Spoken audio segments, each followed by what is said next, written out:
One roar can freeze the savannah and send a warning across miles of golden grass, because when a lion speaks, the earth listens.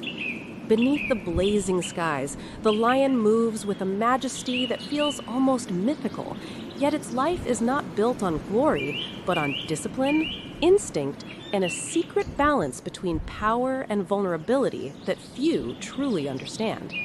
As the so-called king of the jungle, though it rules open plains rather than dense forests, the lion survives not through brute strength alone, but through an intricate social order that is both its greatest weapon and its hidden weakness.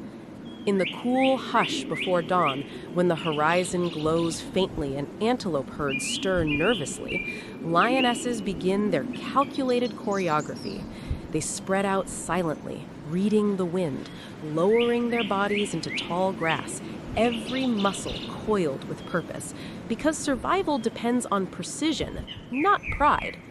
The shocking truth is that most hunts fail, and hunger is a constant shadow stalking the hunters themselves, reminding them that even royalty can starve. A lion's massive frame, males often weighing over 180 kilograms, demands immense energy, and the unifying principle guiding its existence is simple: conserve strength, strike with coordination, and never waste opportunity.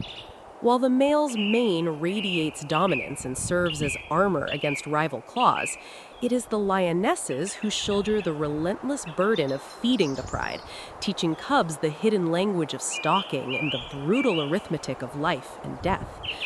Within the pride, bonds are not sentimental illusions, but strategic alliances. Sisters remain together for life, grooming each other, nursing cubs communally, creating a fortress of loyalty that increases the survival odds of their young. Yet, even here, there is a warning written into the dust. When new males overthrow the reigning king, they often eliminate existing cubs to secure their own bloodline, a harsh evolutionary strategy that feels merciless, but reveals the raw code governing the wild. For cubs, life begins as a fragile gamble, their spotted coats camouflaging them against predators, while their mothers move dens repeatedly to avoid detection.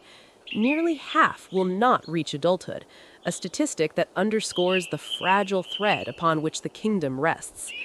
As seasons shift and drought tightens its grip, prey migrates, forcing the pride to patrol vast territories marked with scent and thunderous roars that echo like ancient declarations of ownership. These roars are not mere theatrics, but strategic broadcasts, reducing a physical conflict by signaling strength from a distance.